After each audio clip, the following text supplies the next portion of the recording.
Good morning, guys. We are the Group 7 and 8, and we are here to discuss the different elements of visual arts.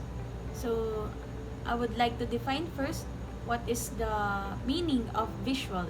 So, when we say visual, these are the things that we can feel, we can touch, or we can see. In short, these are the things that are visible in our naked eye. So, what are the elements of art? So, when we say elements of art, these are the components or parts of a work that can be isolated and defined. These are the building blocks used to create a work of art. So, when we say elements of art, kumbaga, para siyang isang building. Sila ang pinaka-foundation ng building na yon. Without them, we cannot create a masterpiece. So, we have 7 elements of the art.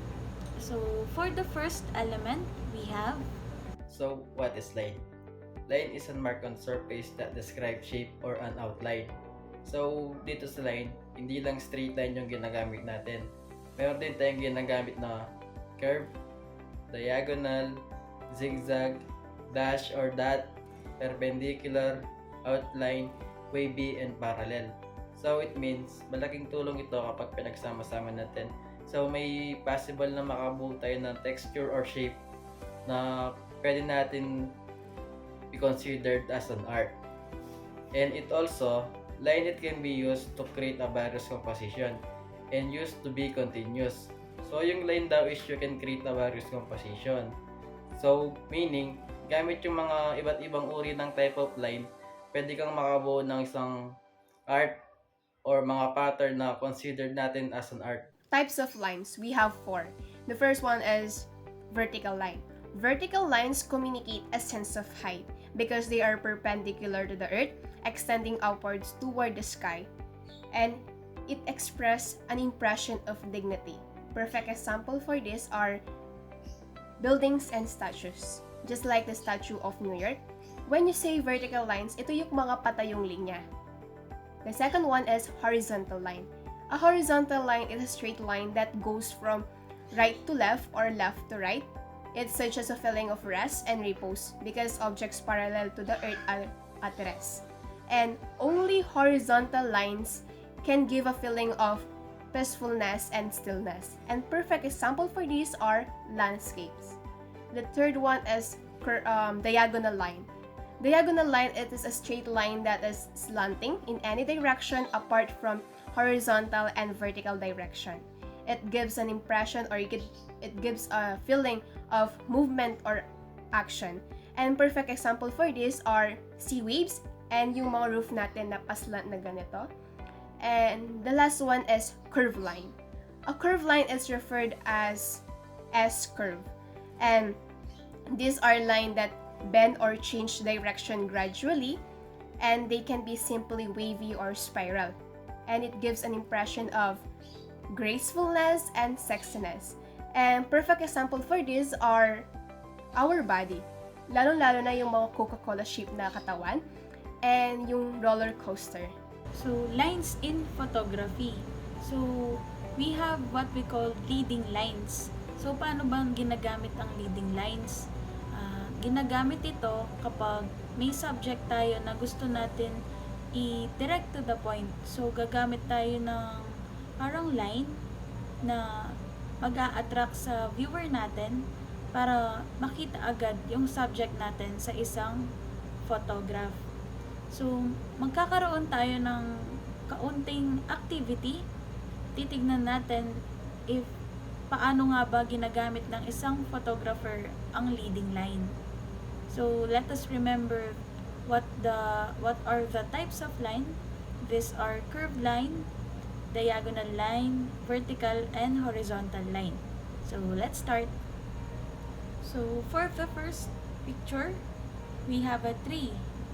So, I'll give you 5 seconds to guess or to know if ano bang leading line ang ginamit dyan.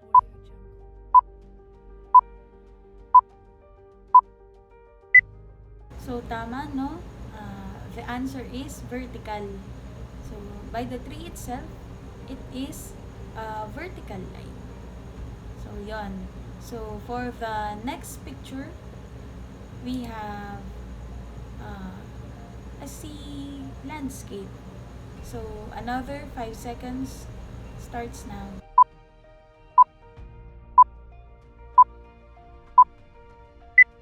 So, tama, no? Horizontal line yung ginamit dyan by the sea itself.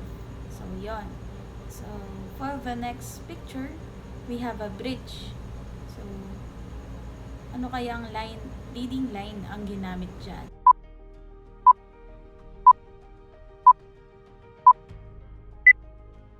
So, you've got the correct answer. The correct answer is curved line. So, halata naman sa picture why we used the curved line. Ito, for the last picture, it is a train. I think it's in full speed. So, ano kayang ginamit na leading lines dyan para makita natin agad yung subject? So, 5 seconds.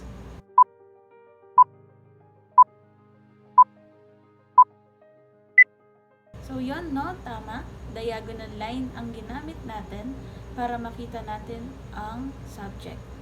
So, that is how you use leading lines in a photograph. Three main types of lines. Repetition. It occurs when two or more lines are drawn within a corner following the lines of the corner. Contrast. It is when lines are opponent to each other. Transition line. It connects two workflow elements. So moving on to the colors, it is an element of art that is produced when light striking an object is reflected back to the eye. It can be divided into classification, but the basics are primary, secondary, and tertiary. So familiar naman siguro tayo kung ano ang primary colors and secondary colors. So pag sinabi natin primary colors, ito yung blue, yellow, and red. Secondary colors are orange, green, and violet. Next, moving on to the color wheel. Pag sinabi natin color wheel, siguro naman familiar tayo pag sinabing color wheel, di ba? Kasi since elementary naman siguro pinapag-aralan natin kung ano ang color wheel. So when we say color wheel, it is an abstract illustrative organization of color used around a circle that shows relationships between primary, secondary, and tertiary colors. Moving on to the attributes of color. Hue. This is when we refer to a color by its name. Next, value refers to the lightness or darkness of a color.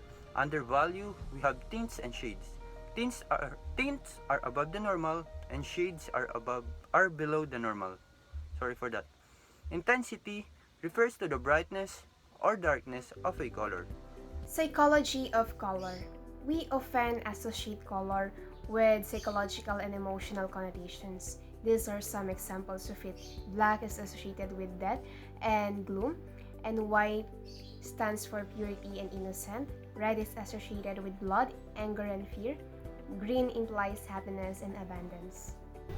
Texture is the surface characteristic and appearance of an object, given by the size, shape, density, arrangement, proportion of its elementary parts. It can be rough or smooth, fine or coarse, shiny or dull, plain or irregular.